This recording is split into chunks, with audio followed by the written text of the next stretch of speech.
Shalom Bapak Ibu dan Saudara-saudari yang terkasih, jumpa lagi dalam Sikat Sabda Iman Katolik hari Selasa 21 Maret 2023, hari pekan keempat Prapaskah.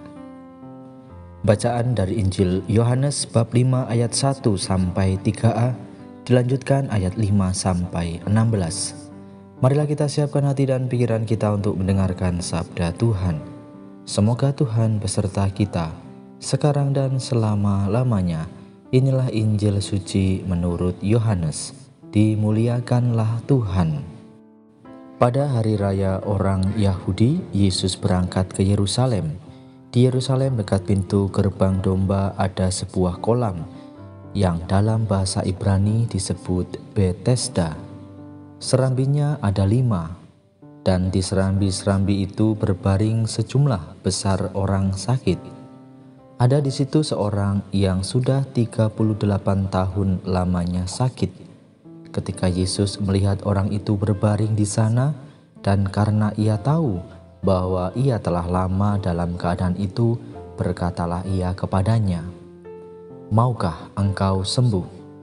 Jawab orang sakit itu kepadanya, "Tuhan, tidak ada orang yang menurunkan aku ke dalam kolam itu apabila airnya mulai goncang, dan sementara aku sendiri menuju kolam itu, orang lain sudah turun mendahului aku." Kata Yesus kepadanya, "Bangunlah, angkatlah tilammu dan berjalanlah." Dan pada saat itu juga sembuhlah orang itu, lalu ia mengangkat tilamnya dan berjalan. Tetapi hari itu hari Sabat. Karena itu orang-orang Yahudi berkata kepada orang yang baru sembuh itu, "Hari ini hari Sabat, dan tidak boleh engkau memikul tilammu." Akan tetapi ia menjawab mereka, "Orang yang telah menyembuhkan aku, dia yang mengatakan kepadaku, 'Angkatlah tilammu dan berjalanlah.'" Mereka bertanya kepadanya, "Siapakah orang itu yang berkata kepadamu, 'Angkatlah tilammu dan berjalanlah'?" Tetapi orang yang baru sembuh itu tidak tahu siapa orang itu, sebab Yesus telah menghilang ke tengah-tengah orang banyak di tempat itu. Kemudian ketika bertemu dengan dia dalam bait Allah, Yesus lalu berkata kepadanya, "Engkau telah sembuh, jangan berbuat dosa lagi, supaya padamu jangan terjadi yang lebih buruk." Orang itu keluar lalu menceritakan kepada orang-orang Yahudi bahwa Yesuslah yang telah menyembuhkan dia. Dan karena itu orang-orang Yahudi berusaha menganiaya Yesus karena ia melakukan hal-hal itu pada hari Sabat. Demikianlah sabda Tuhan. Terpujilah Kristus.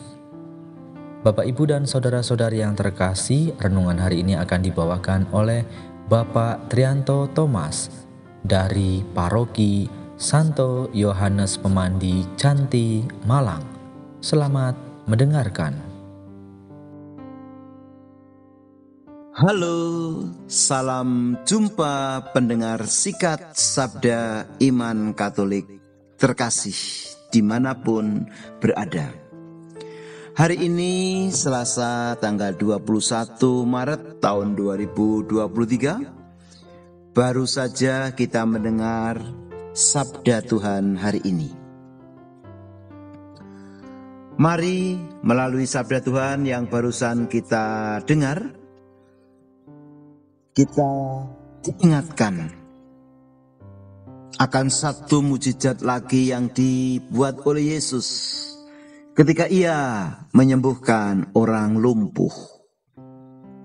Orang lumpuh pada bacaan tadi melambangkan kita sebagai umat yang masih begitu mengharapkan kesembuhan-kesembuhan di luar sumber kesembuhan Allah itu sendiri, yaitu bagaimana ia sekian lama menunggu kesempatan untuk bisa masuk ke dalam kolam Betesda dengan harapan ia akan sembuh dari sakitnya.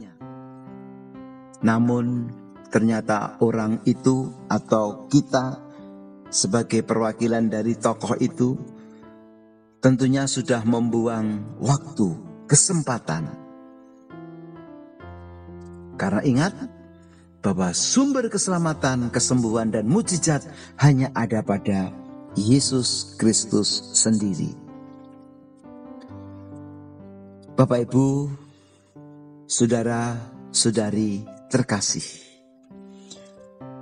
kita sebagai umat beriman tentunya harapannya adalah bagaimana kehadiran kita di sekeliling persiaran kita ini juga membawa keselamatan, kebahagiaan bagi sesama.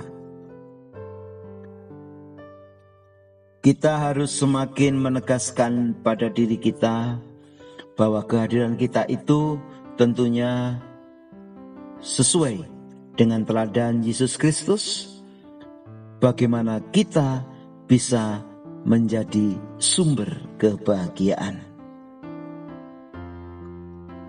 Inilah wujud sebuah kasih yang bisa kita berikan.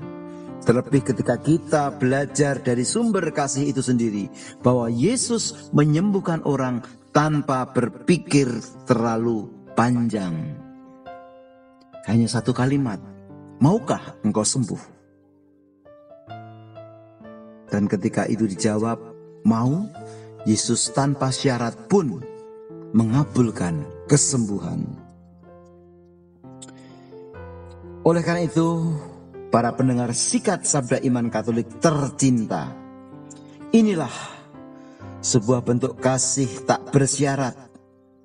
Kasih yang memang Tuhan perintahkan kepada kita semua, bagaimana hidup kita benar-benar bermakna, khususnya untuk sesama kita. Ketika itu terjadi, maka di sanalah kita bisa memuliakan, mensyukuri akan kehadiran Tuhan Yesus Kristus di dunia ini.